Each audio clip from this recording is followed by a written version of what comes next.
प्रदेश कहे जाने वाले राजस्थान में इन दिनों सब कुछ ठीक नहीं चल रहा है। करियर बनाने की उम्र में नौजवान नशे की गिरफ्त में आता जा रहा है, जिसके आगोश में आकर वह जाने अनजाने में अपराध कर रहा है। हाईवे पर बेरोक टोक तेज रफ्तार गाड़ी दौड़ा रहे युवा न केवल अपनी जान जोखिम में डाल रहे हैं, बल्कि महिलाओं से बुलिंग और मारपीट करने से भी नहीं चूक रहे हैं। शायद कानून का उनमें डर ही नहीं रहा है।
ऐसी ही घटना बूंदी हाईवे पर भाजपा के पूर्व प्रदेश अध्यक्ष और पूर्व मंत्री के बेटे और उनकी पत्नी के साथ घटी। पहले शराब के नशे में धुत 4 युवाओं ने साइड से उनकी गाड़ी को टक्कर मारी और फिर मारपीट की। हमारे साथ स्टूडियो में मौजूद है भाजपा के पूर्व प्रदेश अध्यक्ष और पूर्व मंत्री ललित किशोर चतुर्वेदी की पुत्रवधू डॉक्टर सीमंतनी चतुर्वेदी। आइए जानते हैं उनसे पूरा वाकया। हम पारिवारिक अपने एक सदस्य को खोने के बाद, हमारे प्रिय सदस्य को खोने के बाद कोटा से जयपुर के रास्ते पर थे। बूंदी हाईवे पर हमारे साथ ये घटना घटी जी। और उस समय शाम का वक्त था, ऐसा भी नहीं था कि अंधेरा हो चुका था, काफी रोशनी थी उस समय पर। आपके साथ कौन कौन ट्रेवल कर रहा था? मेरे पति जी, मेरे 2 छोटे बच्चे, एक बेटा एक बेटी और मेरी भतीजी मेरे साथ सफर कर रहे थे। जिन लोगों ने आपके साथ ये घटना की, क्या वो लोग ओवर स्पीड कर रहे थे? ओवर स्पीड या जो भी रहा, उस चीज का मुझे, वो वाकया इतनी जल्दी घटित हुआ, वो घटना ने इतनी जल्दी अपना रूप धारण किया, एक विकराल रूप धारण किया कि किसी भी विषय पर तुरंत कह पाना मेरे लिए मुश्किल है। लेकिन वो बहुत ही एक दिल को दहला देने वाली घटना थी जो कल मेरे साथ हाईवे पर घटी। जब थोड़ी देर बाद, काफी प्रयास करने के बाद वो हाईवे पर साइड में जाकर रुके, तो उनके मुंह से आती हुई दुर्गंध ये बयान कर रही थी कि उन्होंने शायद कुछ ले रखा है। तो मैम, ये पूरा घटनाक्रम कितनी देर चला और ये किस समय का था? ये शाम के समय का था, तकरीबन 5 बजे के आसपास की घटना थी और 20 से 25 मिनट के पूरा घटनाक्रम हाईवे पर चला। तो उन लोगों के पास हथियार भी थे? उन्होंने अपनी डिक्की में कुछ तलाशने की कोशिश वो लोग कर रहे थे, लेकिन उनको हथियार मिला नहीं। लेकिन वो चाहते ऐसे ही थे कि किसी ना किसी तरह एक अप्रिय घटना को अंजाम दे। जो भी लोग थे, जो भी वहां पे उपस्थित थे, जो दूसरी गाड़ी में विद्यमान थे, वो लोग मेरे ऊपर काफी अटैकिंग और आक्रमणकारी स्थिति में आ चुके थे। उन्होंने बहुत ही अभद्र भाषा का वो लोग प्रयोग कर रहे थे और ऐसा लग रहा था कि वो मेरे पति को काफी चोट पहुंचाने की कोशिश कर रहे थे। और इस बीच में उन्होंने मेरे साथ और मेरे पति के साथ हाथापाई की, अभद्र भाषा का प्रयोग किया। मैम, इस पूरी घटना में क्या आपको भी कहीं चोट लगी या आपके परिवार में से किसी व्यक्ति को चोट लगी? जी बिल्कुल, उन्होंने बहुत ही दबंगई से खुद को ये सिद्ध करने के लिए मेरे पति पर लगातार प्रहार कर रहे थे। वो 4 लोग थे, 3 की तो वेशभूषा फिर भी सामान्य पैंट शर्ट उन्होंने पहन रखा था और एक तो बिल्कुल अर्धनग्न अवस्था में गाड़ी में बैठा हुआ था। और मैंने अपने बेटे को कहा थोड़ा प्रोएक्टिव मूड लेते हुए कि इस पूरे घटनाक्रम की वो रिकॉर्डिंग करे, जो कि माइनर है।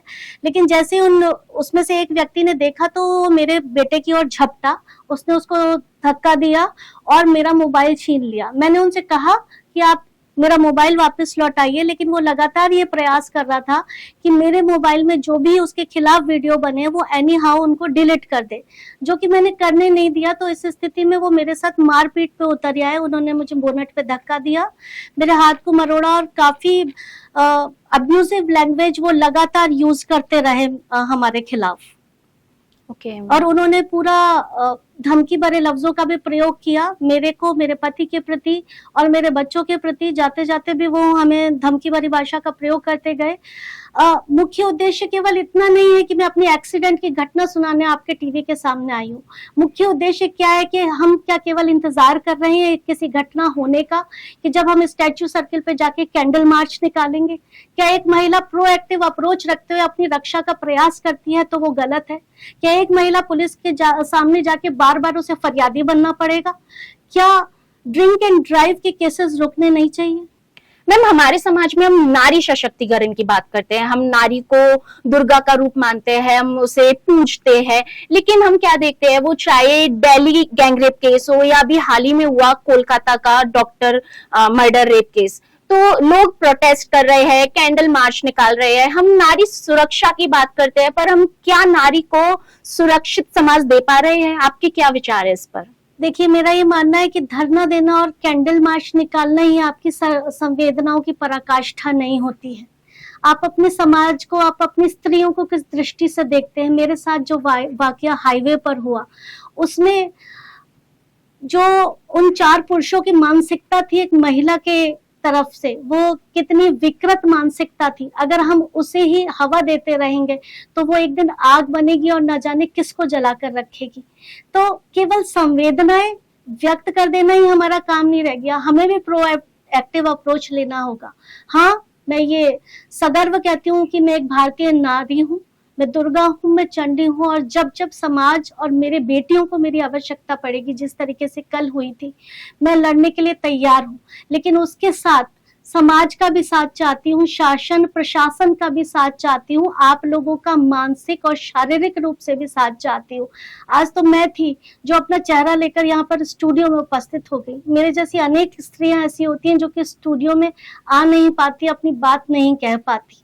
तो मेरा उद्देश्य मात्र महिला सुरक्षा को लेकर है। क्या मुझे किसी तरीके से लैस नहीं करना चाहिए किसी को भी कि मैं अपनी लड़ाई स्वयं लड़ सकूं, कि जब मुझ पे इस तरीके के हमले हो तो मैं प्रतिकार कर सकूं, उन्हें जवाब दे सकूं। हाईवे पर दिन दहाड़े ऐसी घटनाओं ने पुलिस पेट्रोलिंग पर भी सवालिया निशान लगा दिया है। वहीं इस पूरे घटनाक्रम में दूसरे लोगों के मूक दर्शक बने रहने ने भी समाज की संवेदनाओं को तिलांजलि दे दी है। यदि दूसरे राहगीर ऐसी घटनाओं में पीड़ित पक्ष के साथ नहीं खड़े होंगे तो अगले शिकार आप भी बन सकते हैं। पुलिस को भी ऐसे मामलों में तुरंत कार्रवाई कर कानून के इकबाल की मिसाल कायम करनी चाहिए।